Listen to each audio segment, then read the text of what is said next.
Code तनी बोल दे जवानी के, कोड तनी बोल दे जवानी के।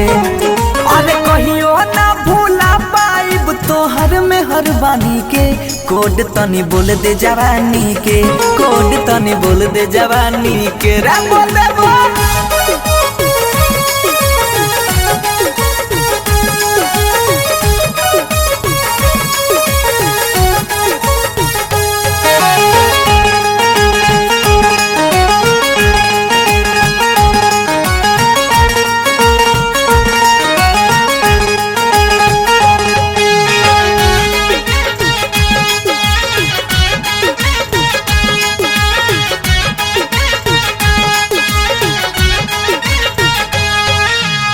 ये पर है जवाला नहीं खेरे तो हर हमारो के मारे देना बिचारा में मोहर।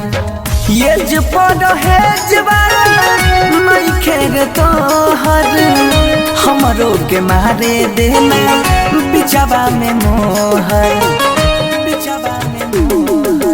दिल में अपना छुपा के रखी है चुम्मा निशानी के, कोड तनी बोल दे जवानी के, कोड तनी बोल दे जवानी के।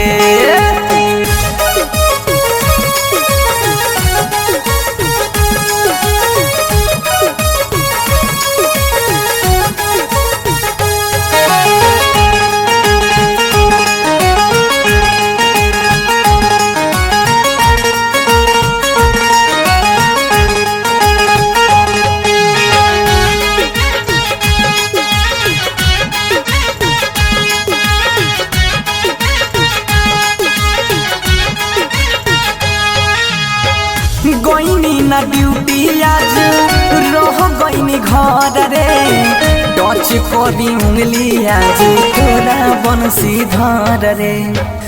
गईनी ना ड्यूटी आज रह गईनी घर रे, टच करी उंगली आज तोरा बंसी धर रे, बंसी धर रे।